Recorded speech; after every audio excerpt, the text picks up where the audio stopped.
Allô team! Nous sommes mardi 5 mai de l'an de grâce 2020. Bonne nouvelle, les mesures de déconfinement commencent à s'appliquer. Par contre, à Montréal, c'est encore le confinement, notamment dans le secteur commercial.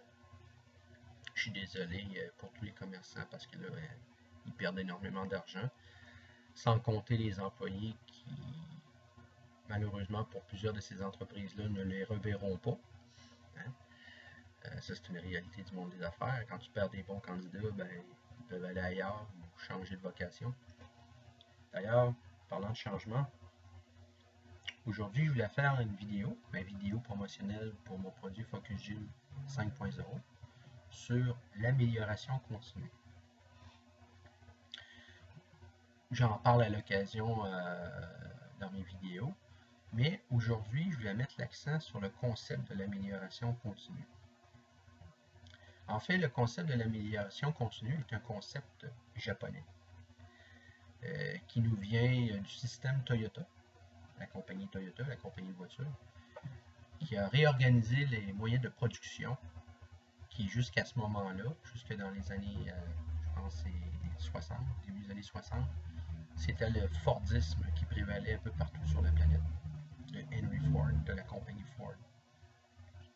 Toyota, eux autres, ont instauré un système qui faisait en sorte que les employés pouvaient prendre la parole, puis apporter des solutions à certains problèmes dans la production des voitures, okay, dans le but que le client soit servi le plus rapidement possible. Parce que le but de l'amélioration continue, à la base, n'est pas de faire fructifier les avoirs des actionnaires de Toyota. À la base, ça a été conçu pour que l'acheteur, le client de Toyota, ait sa voiture le plus rapidement possible, et ça a comme avantage aussi de ne pas avoir des stocks de voitures invendues.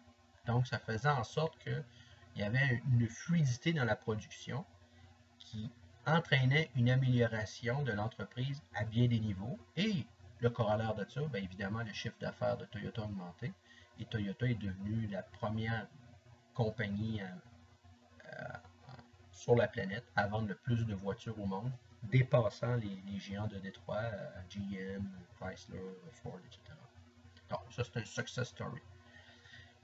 L'amélioration continue, je l'ai emprunté de là pour le mettre dans le programme de performance mentale physique que j'ai appelé le Focus Gym 5.0.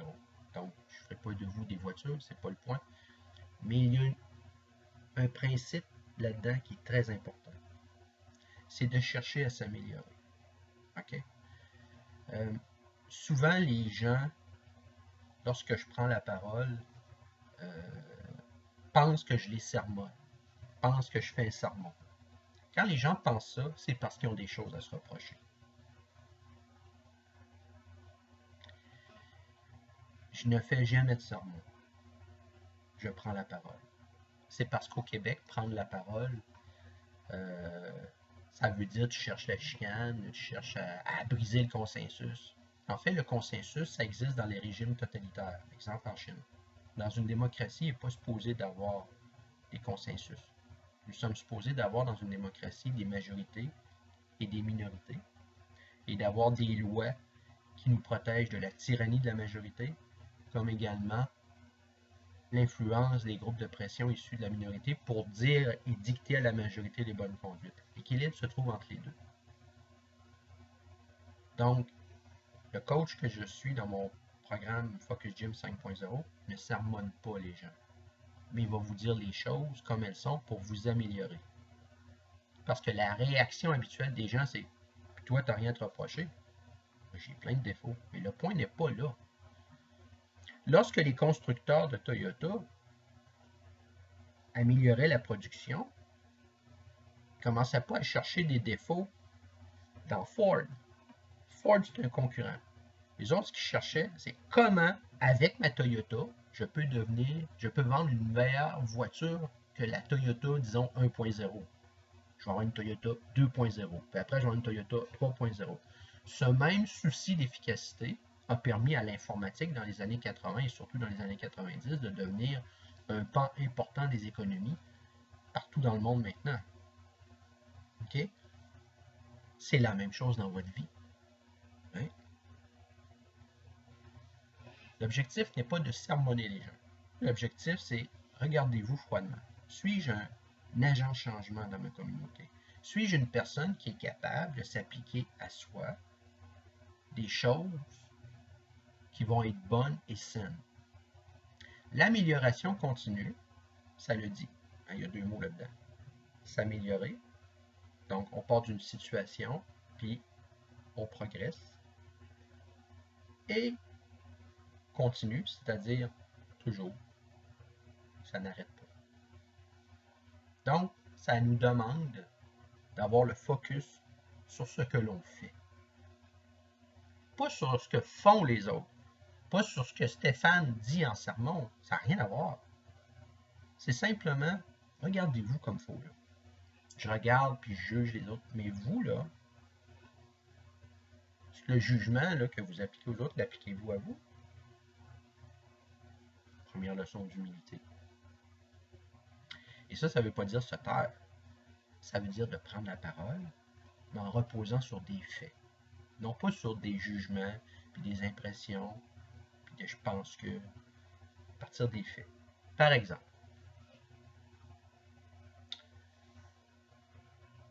j'ai un travail. Okay? Puis dans ma définition de tâche, il y a une tâche que j'ai manquée. Okay. Donc, reconnaître l'erreur, c'est important. Mais par-dessus tout, qu'est-ce qui a causé l'erreur? C'est surtout ça qui est important. Parce que sinon, on va être dans une démarche de trouver des coupables. Les coupables, ben oui, d'une certaine façon, ça peut être important, mais ce qui est plus important, c'est pourquoi c'est arrivé. Et là, pas de trouver des justifications, mais des explications dans le but d'améliorer la situation. Si par exemple, j'ai une tâche au travail que j'ai échoué et que je ne fais pas bien, ben peut-être demander à un compagnon ou demander à mon contremaître tu peux-tu m'aider à m'améliorer là-dedans? Habituellement, dans les entreprises, il y a un souci de performance. Malheureusement, au Québec, ce n'est pas le cas dans toutes les entreprises, mais dans beaucoup d'entreprises, il y a quand même une recherche d'efficience. Il faut être honnête. Donc, à ce moment-là, il y a soit des équipes de travail ou des comités qui veillent à la qualité et à la productivité de l'entreprise. Donc, ils vont s'assurer que plutôt que de blaster la fille puis le gars à la job, ils vont y montrer. Okay? Ça, dans l'armée, c'est connu depuis la nuit des temps. On appelle ça l'esprit de corps. Lorsqu'on a un soldat qui a de la misère, par exemple, à faire briller ses chaussures, ben, normalement, le caporal le sous-caporal, il va arriver puis il va dire à tel matricule toi, tu restes avec, pendant que nous autres, on va aller faire notre exercice. Toi, tu restes avec, puis tu vas lui montrer comment il cirer les chaussures comme il faut parce que je les veux nickel. Puis on va dire à vos ordres. Il va le faire. Il va lui montrer jusqu'à temps qu'il le maîtrise. Okay. C'est pour ça d'ailleurs qu'on le voit avec les CHSLD, l'armée est efficace, pas parce que c'est une autorité hiérarchique absolue. C'est vrai que c'est hiérarchique, ça, il n'y a aucun doute là-dessus. Mais c'est surtout qu'il y a une recherche d'efficacité parce que la vie des soldats en dépend. Si tu plies pas comme il faut les parachutes, là, puis tu es obligé de larguer là, une escouade, là, il y a un des parachutes qui ne rouvre pas, là. Tu peux-tu être sûr que dans la hiérarchie, il va regarder c'est qui a plié les parachutes, d'après vous? Le gars, il va avoir un câble, c'est certain. Okay. Donc, lui, il faut qu'il apprenne exactement à bien plier les parachutes pour éviter des morts. Puis ça, c'est le même dans toutes les parties de l'armée. Donc, au niveau de l'amélioration continue, on a découvert également ce principe-là avec Toyota. Puis là, maintenant, on le voit partout. Maintenant, on est plus dans la démarche agile, qui est issue d'un manifeste qui s'appelait le manifeste agile fin des années 90, début des années 2000, dans le domaine de l'informatique, qui est venu créer un processus d'amélioration continue, mais par rapport à la conception de logiciels et de programmes informatiques. Donc, je reviens à mon programme, le Focus Gym 5.0. C'est la même chose au niveau de votre esprit et de votre corps. Vous devez chercher à vous améliorer. Donc, si je parle, puis que vous voyez ça comme un sermon, c'est que vous avez beaucoup de choses à améliorer dans votre vie. C'est que vous me projetez sur moi les choses que vous pensez que je vous reproche. Je ne vous reproche rien. Je sais que vous avez besoin de vous améliorer. La société dans laquelle on vit est la somme des individus qui la composent.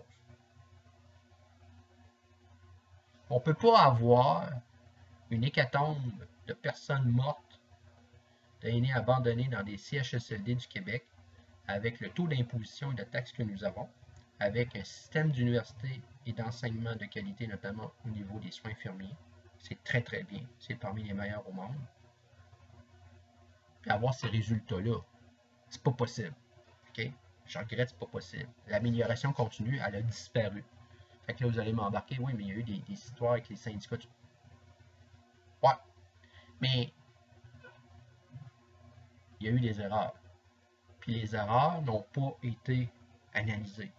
Parce que le système qu'on a de santé aurait dû appliquer une approche de prévention. Ça n'a pas été fait. OK? Bon. Je connais le coupable. Le monde l'aime beaucoup, là. Mais moi, je ne l'aime pas vraiment. Là. Je le respecte comme chrétien, mais pour moi, je ne l'aimerais pas. Mais ce que je veux dire, c'est simplement que l'amélioration continue, si vous ne l'appliquez pas dans votre vie, ça peut emmener à vous déprécier, à rester ordinaire, à suivre les autres. C'est pas votre but dans la vie. Vous êtes sur Terre pour faire votre vie. Donc, vous devez vous améliorer. Alors, le programme, le Focus Gym 5.0, est là pour ça. Vous n'avez peut-être pas besoin de perdre du poids, mais vous avez peut-être une lacune. Je ne sais pas, par exemple, vous avez une dépendance à la cigarette. OK. Mais vous allez faire des exercices physiques, mais aussi mentaux, au niveau mental, pour tout réorganiser ça. Pour que vous ayez une estime de vous-même qui va correspondre à vos ambitions.